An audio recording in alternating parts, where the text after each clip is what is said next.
시청자 여러분 안녕하십니까? 효놀TV 효놀 인사드립니다. 오랜만에 과연 성경에 근거하고 있는가 시리즈 이제 제가 좀 그 강의를 좀 해보려고 합니다. 교회력으로 2020년 4월 첫 주일은 종려주일이고 이 주간은 고난주간입니다. 지금 현재. 그리고 2020년 부활절은 4월 12일 여러분 달력으로 보시는 것처럼 4월 12일입니다. 제가 신무하는 광주 신실한교회 대한예수교 장로회 광주 신실한교회는 2014년 설립 이래 매년 돌아오는 부활절과 성탄절을 특별한 절기로 보내지 않고 있습니다. 2014년과 15년에는 2년 연속으로 부활절과 그리고 성탄절에 대해서 특강을 실시했고요.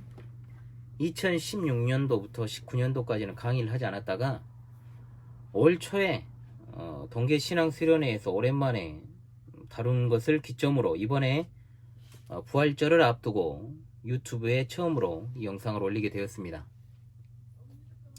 우리가 참된 그리스도인이라면 예수님의 부활과 관련한 의미를 바르게 상고하는 것뿐만 아니라 부활에 관한 정확한 날짜를 아는 것도 중요하고 또 매주 주일에 그 부활과 성령님의 강림하심을 우리가 감사하며 예배하고 있는 것 아니겠습니까? 그런 우리가 현대에 이렇게 지켜지고 있는 부활절이라고 하는 절기의 기원 그리고 그 실체를 알고 분별하는 일은 매우 중요하기 때문에 상세히 다루면 길겠지만 그리 길지 않은 이 영상을 올리게 되었습니다.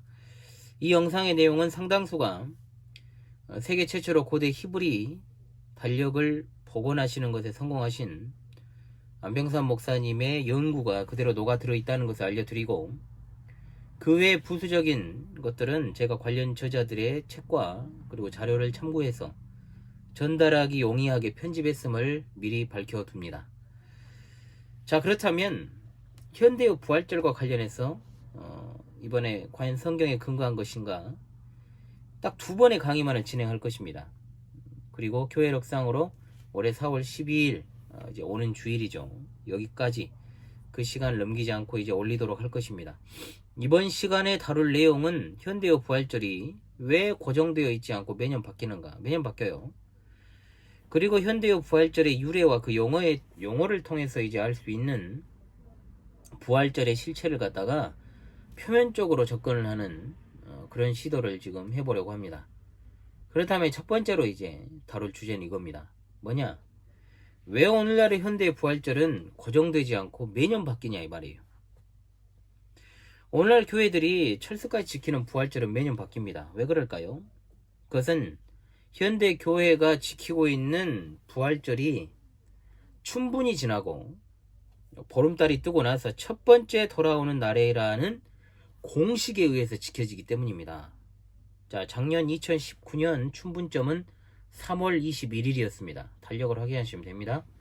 그리고 음력 15일은 4월 19일이었습니다. 그렇기 때문에 보름 지나 첫 번째 날은 언제입니까? 4월 21일이 되는 거죠. 그래서 4월 21일이 부활절입니다. 올해 2020년 춘분점은 3월 20일이었습니다. 보름은 4월 7일이었기 때문에 4월 7일 지나서 4월 12일 둘째 주일이 보름 지나 첫째 날이 되어서 부활절이 된 겁니다. 자, 단도직입적으로 말하죠. 이런 공식은 왜 생겼는가? 그것 자체가 현대의 부활절이 전혀 예수님의 부활과는 상관없는 고대 바벨론 여신의 축제일이라는 사실을 생각해야 되기 때문이다. 바로 여기서 나오는 거예요. 나중에 제가 성탄 시즌 즈음에 또 특강을 이제 다루겠습니다만 또 기독교가 가장 크게 생각하는 절기가 뭡니까? 성경에는 없지만 현대가 지키고 있는 바로 성탄절이죠. 12월 25일. 잠깐 예로 들어보겠습니다. 현대의 성탄절이 태양신 미트라 또는 담무스라고 불리는 이 태양신의 탄생일이라는 것은 공공연하게 일반인들도 아는 상식입니다. 또 목사님들 중에 대다수는 그날이 진짜 예수님의 탄생일이라고 믿는 사람도 없어요. 만약에 있다면 진짜 문제 많은 목사죠. 그럼에도 불구하고 현대의 성탄절 12월 25일을 주님이 나으신 날로 기념하는 것에 대해서 의문을 품거나 반론을 제기하는 사람이 거의 없습니다. 오히려 지키지 않는 사람을 이상하게 몰아가죠. 이단으로 정죄하려고까지 하는 그런 어떤 경향까지 보입니다. 분명히 그날이 주님의 탄생일은 아니지만 기념하는 것 뿐이라고만 했어요. 그래놓고 예배를 무조건 해야 되고, 요즘은 덜하지만 생각해 보십시오. 얼마나 많은 행사들이 있었습니까? 어떻게든 무엇을 하려고 하죠. 이것은 분명 잘못된 태도입니다. 이유 불문하고 참된 신자라면 성경에 지키라고 정확히 명시되어 있지 않은 주님의 탄생일을, 더군다나 계시가 완성된 시대를 살아가는 예수 그리스도께서 승천하시고 이제 그분의 재림을 기다리고 있는 우리가 철석같이 어떤 현대에 만들어져 낸 이 절기를 지키려고 했을 필요가 없고, 만약에 우리가 정말로 주님의 탄생일을 지키는 것이 올바르다, 그것이 순수한 의도에서 발현된 것이라면 어떻게 해야 되겠습니까? 역사적으로 실제 주님의 탄생일에 가까운 날에 지키는 것이 올바른 태도겠죠. 그렇지 않습니까? 정해진 날짜에서 보통 우리가 지나지 않고 앞서서 먼저 기념하는 날을 정해서 지키는 것은 어떤 구성원들의 합의가 있다면 얼마든지 가능한 일입니다. 이게 상식적인 태도죠. 그런데 누구도 그런 노력을 하려고 하지 않는다는 거죠. 생각해 보십시오. 이미 세속화되어 버린 현대의 성탄절, 부활절은 안 그렇습니까? 마찬가지입니다. 사실상 교회만의 절기가 아닙니다. 요즘은 그마저나 정말로, 예전에는 정말로 성탄절이라는 시즌이 되면 정말로 연말을 맞이하면서 흥청망청하는 세상의 풍조에 발맞춘 그런 세상의 절기가 되었죠. 연인들의 날이지, 그날이 솔직히 말하면 세상 사람들에게.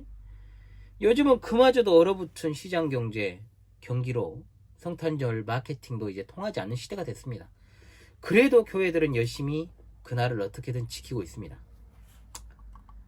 사실 성탄절보다 더 큰 미혹은 지금 이 시간에 다루고자 하는 바로 기독교의 근본 교리자 핵심이라 할 수 있는 우리 주 예수 그리스도의 부활하신 날을 기념한다는 부활절입니다. 역사적으로 주님의 부활을 기념하는 부활절이라는 게 과연 존재했는가?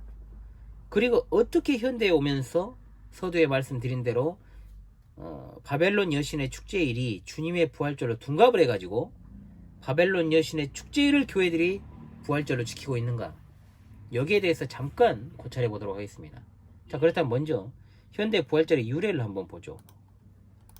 자, 오늘날의 부활절이라는 것은 서기 1582년 교황 그레고리우스 13세가 기존의 이제 로마 장군, 유명한 영어로 하면 시저, 성경에는 가이사, 그리고 카이사르라고 불리는 시저가 만든 이제 달력이 율리우스력이라는 게 있습니다. 이 율리우스력을 갖다가 이제 태양력, 이 태양력을 갖다가 보통 우리가 양력이라고 부르지만은 그레고리우스력이라는 이름을 씁니다. 양력으로 이제 계력을 해요.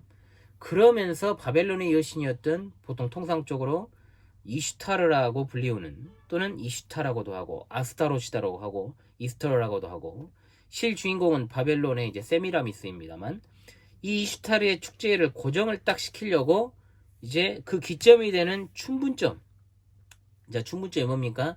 낮의 길이가 춘분을 기점으로 해가지고 더 길어지죠. 지금 상당히 낮이 길어졌지 않습니까? 그래서 이것을 딱 고정시키기 위한 방법으로 만들어진 게 바로 1582년 그레고리우스력 또는 태양력이다 이거예요. 고대에 이제 유명했던 율리우스 카이사르, 일명 시저가 율리우스력을 이제 주전 46년에 만듭니다. 그러면서 로마인들이 전통적으로 3월 25일이 춘분점이 되도록 달력을 계력을 했는데 이제 엉망진창이 된 거예요. 심지어 이제 역사적 기록에 따르면 주전 46년 1년이 445일이 되어버린 데도 있죠. 그 후에 로마의 달력을 다시 계력해가지고 주전 45년 1월 1일에 또 정식으로 시행을 합니다. 자, 그럼에도 불구하고 율리우스력 자체가 로마 황제들이 마음대로 이제 그 이후에 계력하는 일들이 생기면서 변동이 생겼습니다. 그러다가 이제 규칙성을 띠게 된 게 주후 4년. 그래서 이 율리우스력에 따라서 주 325년에 있었던 아주 중요한 니케아 회의가 있었죠. 니케아 종교 회의에서 부활절을 정하게 됩니다. 이에 대한 배경은 이제 잠깐 살펴볼 필요가 있는데요. 서기 325년에 니케아 종교회의 소집한 건 콘스탄티누스 황제입니다. 이하에서 콘스탄틴으로 제가 지칭을 합니다.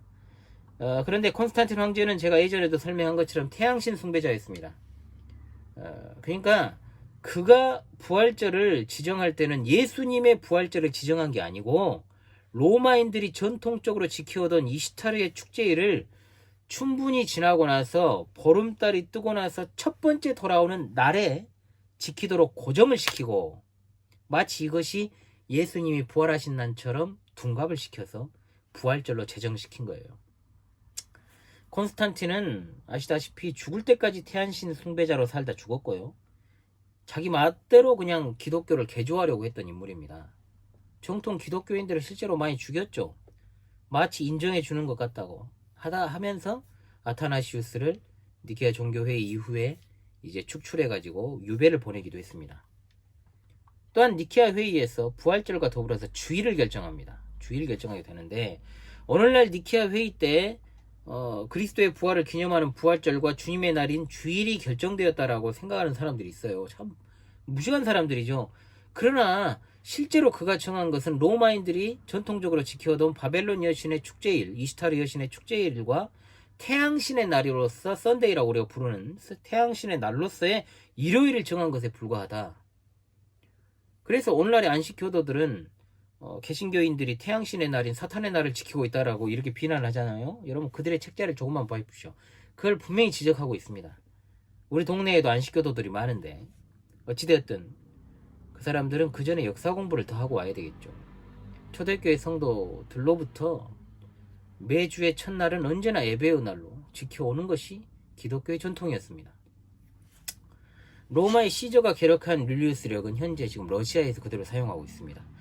이 율리우스력을 말씀드렸죠. 1582년 교황 그레고리우스 13세가 개혁을 한 거예요. 그래서 우리나라가 전통적으로 사용하는 건 음력 아닙니까? 이 음력이 언제 그럼 생긴 것이냐?